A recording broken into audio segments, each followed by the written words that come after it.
The Seattle Seahawks have struck with a major quarterback trade. Sam Howell will be a Hawk in 2024. This is really a lot more interesting than I think people are going to think on the surface. Let's dive into it.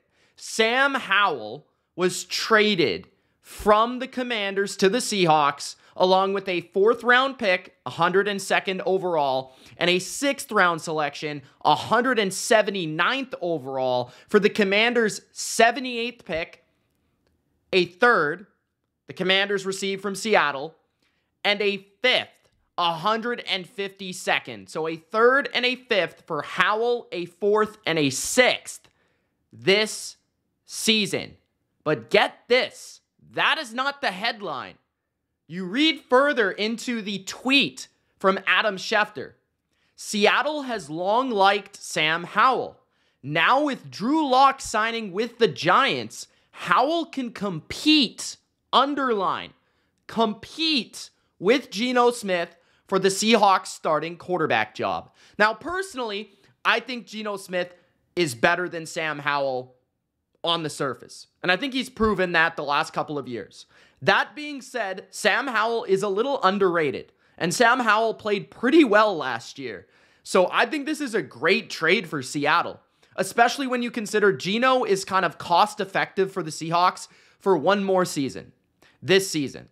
And then they have 2025, 2026, where Howell is still on a rookie contract. He was drafted 2 years ago, right?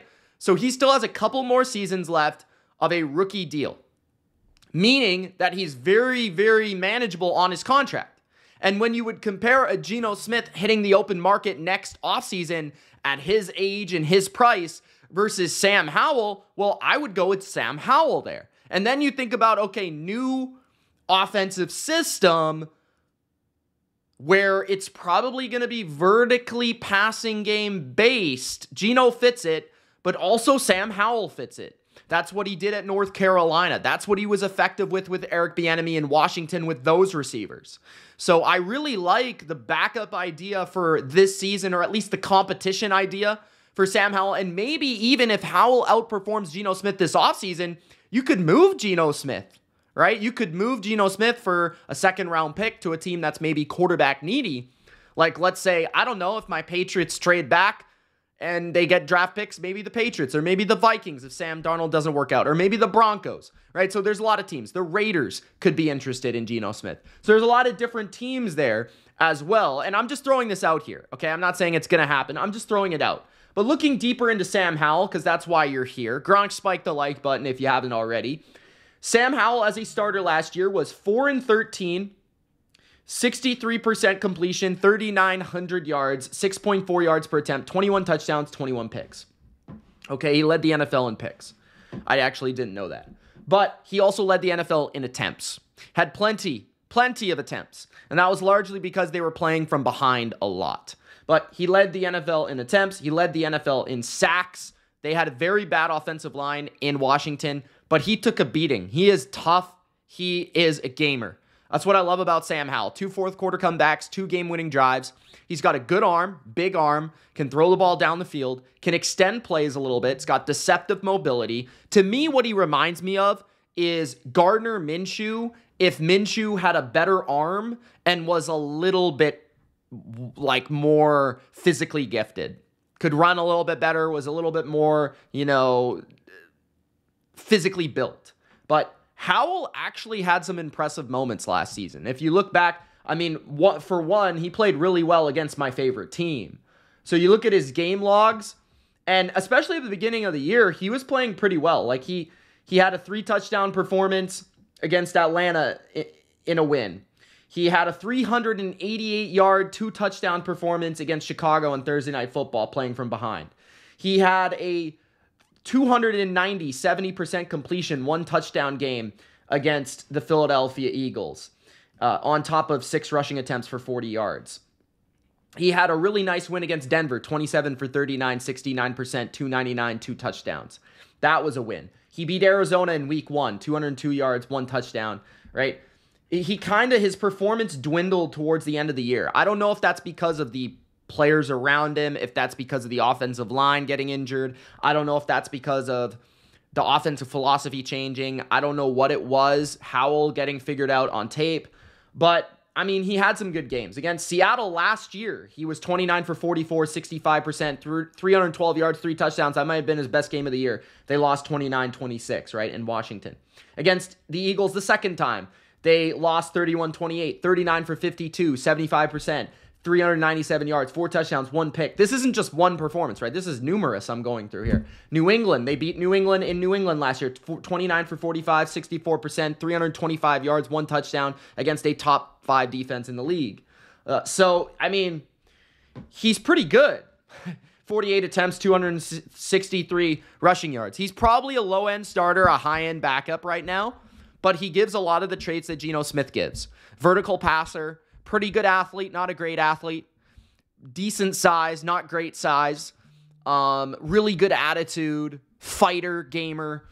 I don't think he's as accurate or consistent throwing the ball mechanically as Geno Smith. I think Geno's more accurate. I think Geno is more refined. I think Geno's a smarter player. But Howell is only 23 years old. So he's born in 2000. So he's 23 years old. He's going to be 24 in September.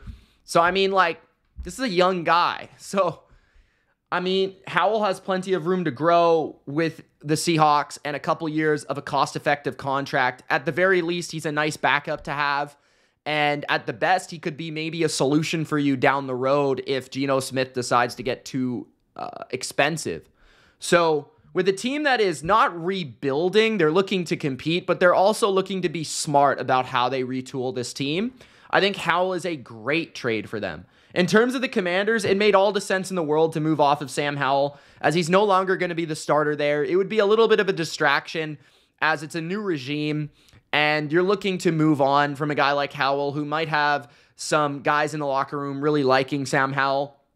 So moving on from him, potentially picking up Drake May or Jaden Daniels in the draft is probably the way they're going to go. They signed Marcus Mariota, which also gives me the indication, in my opinion, that Jaden Daniels will be the pick due to the mobility similarities there and the air raid offense that I believe they're going to run under Cliff Kingsbury. So I do think Jaden Daniels will be the guy. I do think Marcus Mariota will be the backup. And if anything, Mariota could play a few games for Washington at the beginning of the year. But they also received pretty good capital for Howell. 78th overall pick in the draft is nothing to sneeze at, right? That's nothing like, that could be a good player. That could be a good starter for you. So I think the Commanders were looking for a deal where they could potentially put Howell and a couple other picks, like a 4th and a 6th, together to get up into the top 100 once again with, I think, their 6th selection in the top 100 of this draft. So I find this deal fascinating, guys. I think this is going to be really interesting to see, especially how Howell looks in Seattle moving forward. And I think for Washington, it's self-explanatory. You don't want that guy that just started 17 games for you in the building, considering you're going to have a new starter and you just brought in a veteran backup to be that bridge option and the clear backup for that rookie moving forward. And for Howell, he's going to go into a space where I just wonder how much of a competition it's truly going to be. Because you look at Geno Smith last year, 8-7 was his record in 15 games, nearly made the playoffs once again, 20 touchdowns to 9 picks. 3,624 yards, 64% completion. In almost every way, he had better statistics. He had less yards than Sam Howell. That was mostly due to an attempts thing, right? He only had 499 attempts. Howell had the most in the NFL, 600 plus. So obviously that's an attempts thing.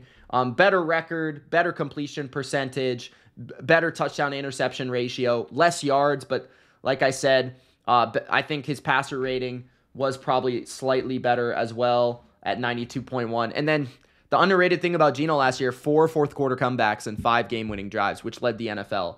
And he was also a Pro Bowler at the end of the day. So Geno is 33 now, though, 34 years old. So you've got to think about that contingency plan. You've got to think about down the road what's going to happen. You probably don't want to re-sign him if he just has another year like he has the last 2. Where, yeah, he's been good, but he hasn't been great. But I really like Geno. Like, I think he's a lot better than people give him credit for. I think the fact that people are saying, like, competition this, competition that, is maybe a little bit overblown. I think this is more of, like, a really smart idea by Seattle to have a contingency for Geno Smith, whether it be injury or just down the road in terms of contract. So I think Geno can take the Seahawks back to the playoffs if they play their cards right, but I think Howell could be their future starter without a doubt, at least for a season down the road, as they look to be a team that's going to be playoff competitive. So they're not really going to be in a situation where they can draft somebody in the first round, because it would likely be a 17th to 25th selection in the first round. So that's my opinion on the Howell and Geno Smith deal and the Sam Howell trade from the Commanders to the Seahawks. I'm going to add a video that I discussed Bobby Wagner, a former Seahawk and a future Commander. So enjoy that content as well. Gronk spike the like button, guys. We'll see you in the next one. Peace. The Washington Commanders have a commander of their own in the middle of their defense. Bobby Wagner. Get out the gold jacket. Hall of Famer is now a member of the Commanders. He returns. Dan Quinn said, "Come back, Bobby. Come back, Bobby." Also, give myself a pat on the back for that prediction. Bobby Wagner, 1 year, $8.5 million at max value, 6 in guarantees. He is a Commander. He will join forces with a pretty interesting linebacking core. And it's fascinating how Dan Quinn has gone out and the Commanders have gone out and spent so much money, not necessarily money, but made linebacker a priority when the Dallas defense never did. So I wonder if that's Dan Quinn saying, hey, I had linebackers in Atlanta. I was watching that Super Bowl between the Patriots and the Falcons the other day, which people probably think I do that like every week. I swear to you, I don't. But they had Deion Jones and Devondre Campbell on the field, and I'm like, the Dallas defense didn't have those guys on the field last year. So Bobby Wagner, he is a little bit older. He isn't as good as he used to be. He's still a good player. He's still definitely a starting linebacker. And he's going to bring a lot of tools to your team in a lot of different facets. So let's explain. Bobby Wagner is 33 years old, which is pretty old for a linebacker. Obviously, his skills could diminish at any point. But the thing about Bobby that's allowed longevity is he's maintained health. I mean, the guy must work out like a madman. The guy must take care of his body really, really well. To play linebacker at this level for this long is truly admirable. He's 33 years old. He's 6 foot 242. Despite being a little short, he's always had that thickness to him. He's a very thick dude. But last year, he had a really good season again. He was voted an All-Pro, second team All-Pro. I mean, look at this. Like, this list is absolutely insane. I'm looking at his Pro Football Reference right now. Guys, I don't really agree that he should have been a second team All-Pro, and I definitely think that his reputation has helped him in some regard for these awards and accolades. But just look at this. Like, 2023, second team All-Pro, Pro Bowl. 2022, second team All-Pro. 2021, second team All-Pro, Pro Bowl. 2020, All-Pro team number 1, Pro Bowl. 2019, All-Pro, number 1 team, Pro Bowl. 2018, number 1 All-Pro, Pro Bowl. 2017, All-Pro, Defensive Player of the Year, 4th in voting. All-Pro Team 1, Pro Bowl. 2016, All-Pro, Team 1, Pro Bowler. 2015, second team All-Pro, Pro Bowl. 2014, bro, just keeps going. All-Pro, MVP candidate number 5. All-Pro team, first team, Pro Bowl. 2013 is the Legion of Boom season, and he's not even an All-Pro in the season where they're the Legion of Boom. Someone make it make sense. Hold on. He's been an All-Pro every year of his career except for the season where they were the Legion of Boom. Somebody make it make sense. Okay, and in that season, guys, he had 2 interceptions, 7 passes defensed, 1 fumble recovery, 5 sacks, 120 tackles. And he wasn't All-Pro? Was it because he was 23? But then you look at 22 years old. In 2012, he was the second in voting for Defensive Rookie of the Year. With 3 picks, 4 passes defensed, 2 sacks, 140 tackles. This is a guy that was a second-round pick by the Seattle Seahawks. He has led the NFL in tackles not once, not twice, 3 times. Last year, he had 183 tackles. That led the NFL. 3.5 sacks. The year before, he had 6 sacks and 140 tackles with the Los Angeles Rams and 2 picks. Last year, he did not have a pick. He had three passes defensed. Last year, PFF graded him as the 7th best linebacker in the NFL, playing 1,170 snaps. He had a 91.5 run defense grade, which was second to only David Long Jr. of the Miami Dolphins. 183 tackles at 33 years old is insane. I agree with Dennis. He played the 5th most snaps in the NFL at linebacker. 474 of those were in run defense, 615 in coverage, 81 in pass rush. His coverage grade was low. Okay, it was 60. So if you're wondering what his weakness is, why he's on the open market, even though he is older, so obviously these guys reach the open market more often, it was 60. So his coverage grade isn't great. I mean, I don't know where that ranks, but that's pretty middle of the pack. But what he's still great at, he's a good timely blitzer. When you need him to blitz and you need him to pass rush, he's very savvy in that regard. He's a great run defender because he sees the play before it happens, essentially. He can read run blocking schemes extremely well. He can pursue the ball extremely well. He's a sure tackler. He still has enough downhill speed and explosion to get that done. And he's still got enough size to shed blocks. But I would say that his movement skills and his sideline-to-sideline skills to cover have diminished a bit, which is maybe where some of their other linebackers can pick up the slack. They did sign Jeremy Chin, which is fascinating because Jeremy Chin is like a big safety, small linebacker. So maybe Wagner and Chin can sort of split time, or, you know, there's going to be certain scenarios where Washington wants to play a little bit lighter in personnel, and maybe they could go that way. They also brought in Frankie Louvu, who's like a top 10 linebacker in the NFL, in my opinion. He is better than Wagner in coverage, but he's also a pass rushing specialist. So what Wagner allows them to do is lessen the load of Frankie Louvu as a linebacker and allow him to be a hybrid front 7 player, meaning he'll be the Micah Parsons of Dan Quinn's defense. He can rush from the edge. He can play at linebacker.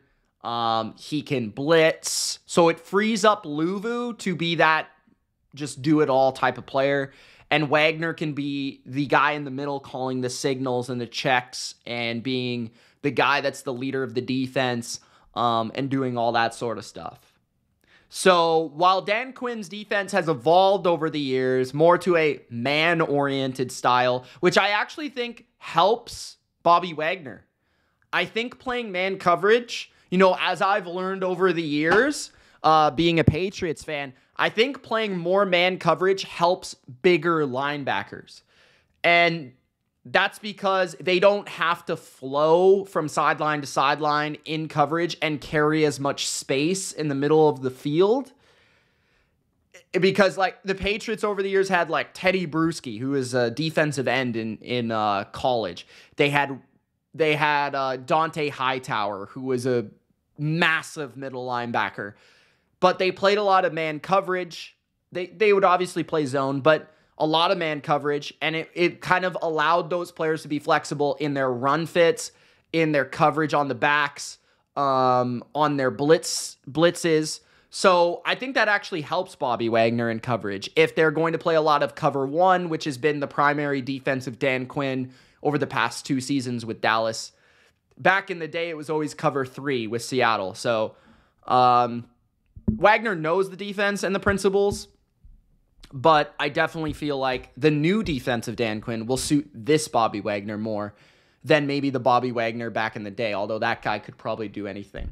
So, yeah, great signing by the Commanders. I think I actually predicted it. And to go back to the reason why I predicted it, the leadership, the culture, having that type of winner, that type of mentor, that type of individual to show all the younger players how to, train, how to study the playbook, how to study the tape, what Dan Quinn's expectations will be, how to take care of your body. All these things are important in the NFL, and having a guy like Bobby Wagner is priceless in that regard. So Bobby Wagner lands with the Commanders. It's a great signing for the term. A 1-year deal for him, reiterating at 8.5 max value, $6 million guaranteed.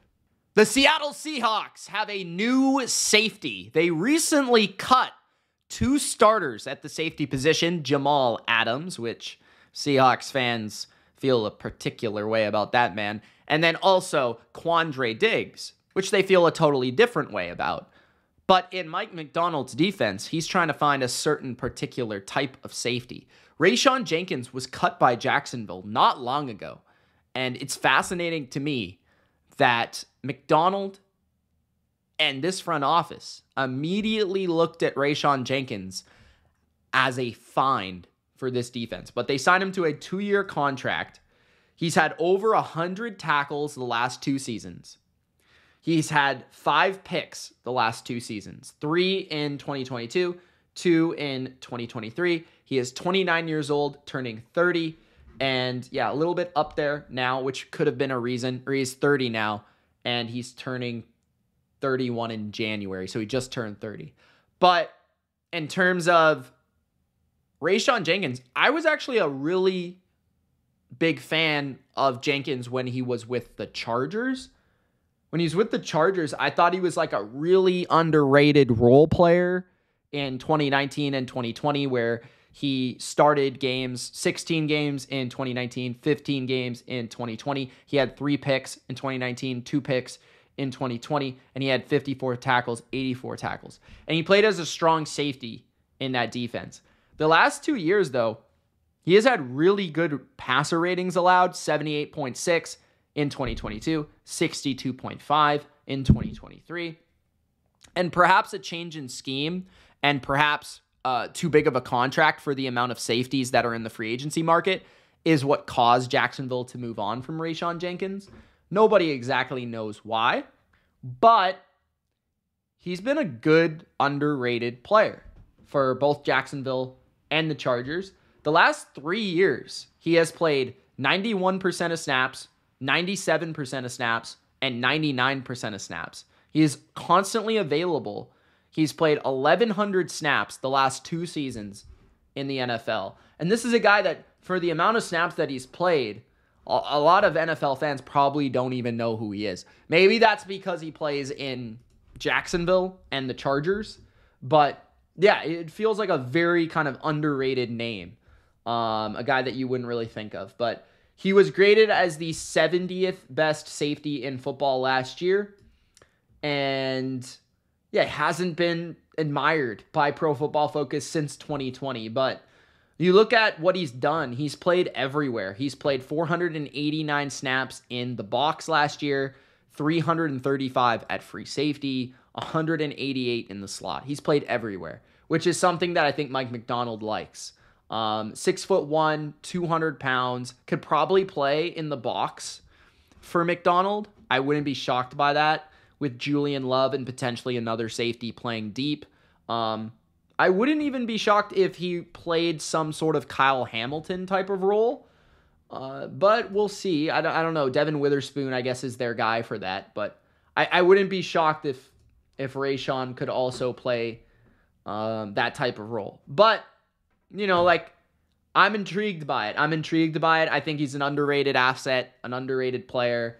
Certainly less expensive than Diggs and Adams and a potential find that not a lot of people were thinking about because he got cut so late.